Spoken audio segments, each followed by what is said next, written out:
Baik, selamat siang untuk mahasiswa seluruhnya. Izinkan kami memulai perkuliahan perdana kita untuk mata kuliah Bahasa Indonesia. Baik, selamat siang semuanya. Semoga kita selalu dalam kesehatan dan keberkahan. Untuk siang hari ini, izinkan kami menyampaikan rancangan pembelajaran semester untuk eh, mata kuliah Bahasa Indonesia dan kami akan menyampaikan kontrak perkuliahan selama 1 semester ke depan.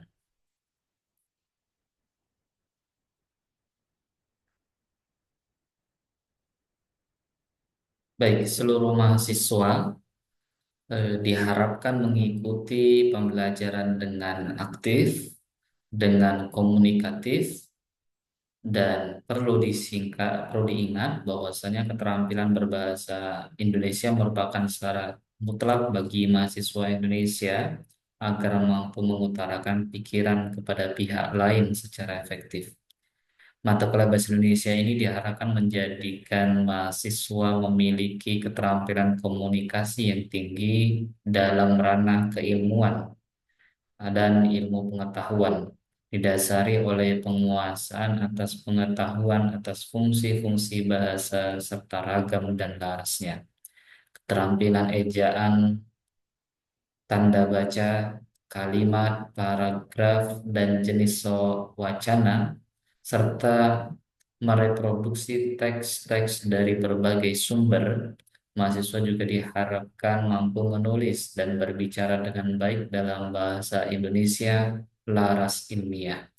Oleh daripada itu, izinkan kami menyampaikan bahan kajian yang harus kita pelajari bersama. Yang pertama, sejarah, kedudukan, dan fungsi bahasa Indonesia.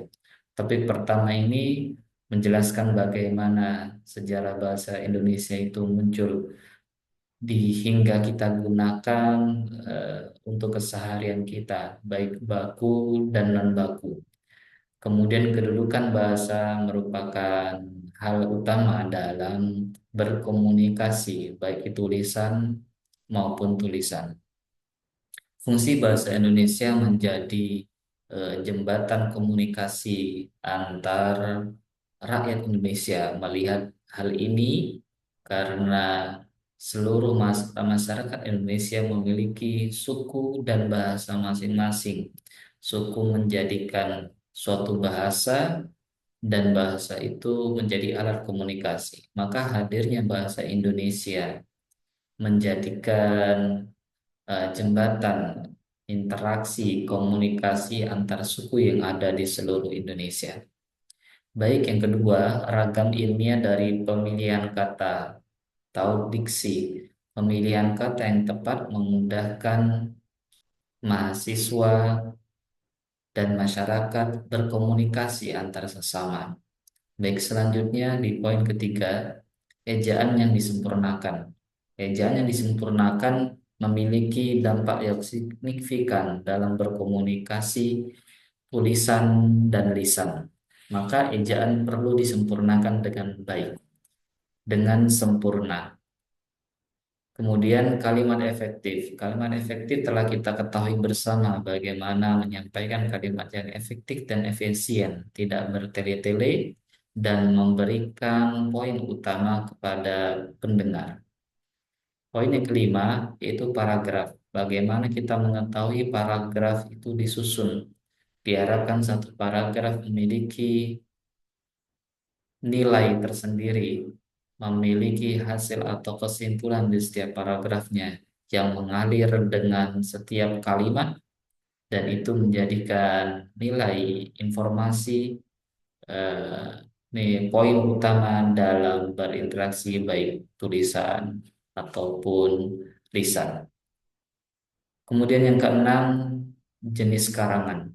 Jenis karangan ini kita telah ketahui bersama, karangan bebas ataupun baku.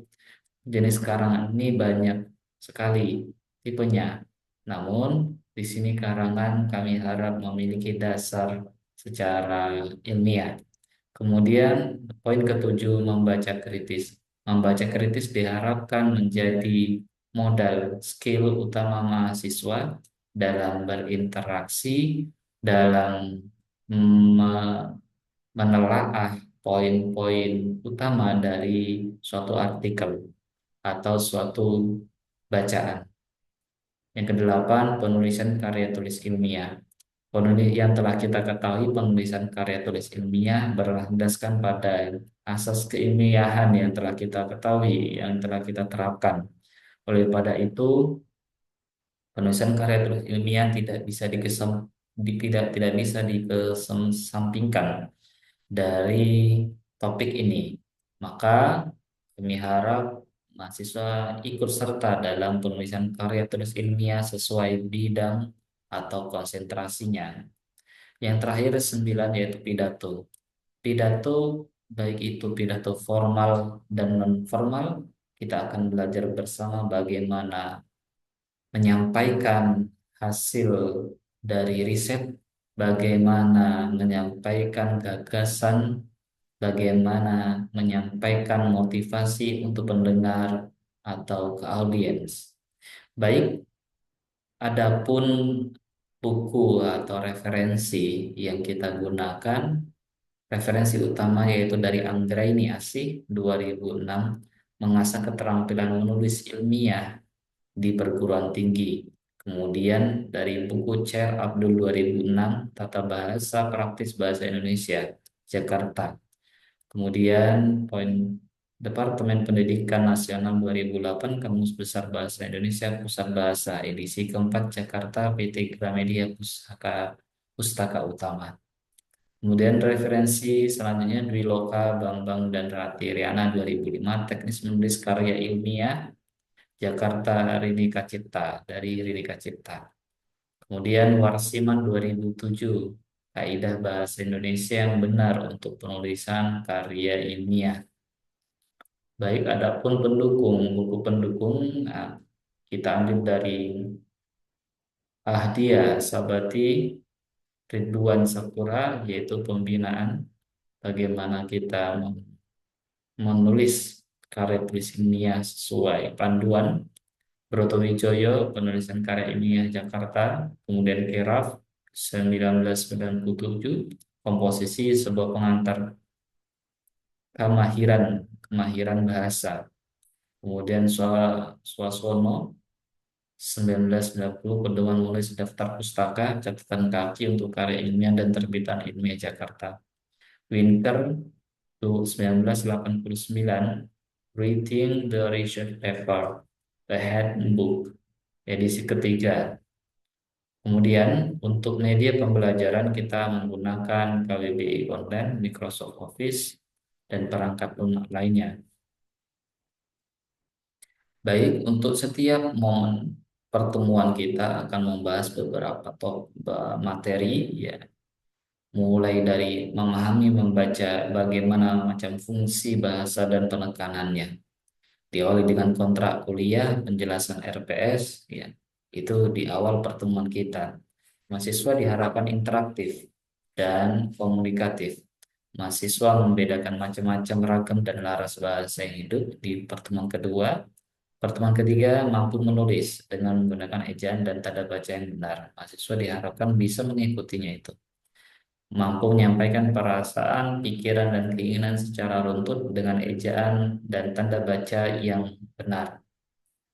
Dan kita akan melakukan proyek untuk UTS dan UAS berupa menulis karya tulis ilmiah, dilanjutkan dengan berpidato setelah kita mendapatkan materi.